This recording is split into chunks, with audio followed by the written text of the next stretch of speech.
అలసటతో నా నడుము విరిగిపోయింది.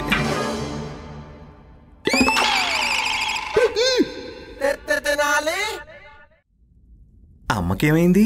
ఇప్పుడు ఈమెకి ఎలాంటి దెయ్యం పట్టుకుందేంటి? నేను చూస్తాను. నృత్యమా? వ్యాయామమా? వ్యాయామం చేయకుంటే ఇలాగే అవుతుంది.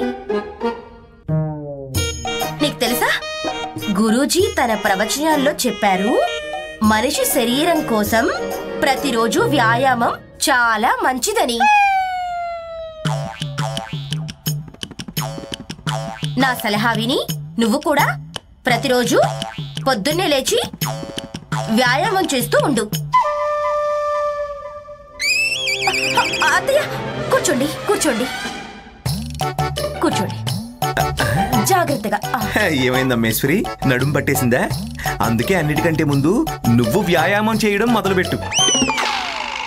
ఎందుకంటే నువ్వు ఈ ఇంటి పెద్దవు కదా, నీ నుంచి ప్రేరణ పొంది నేను కూడా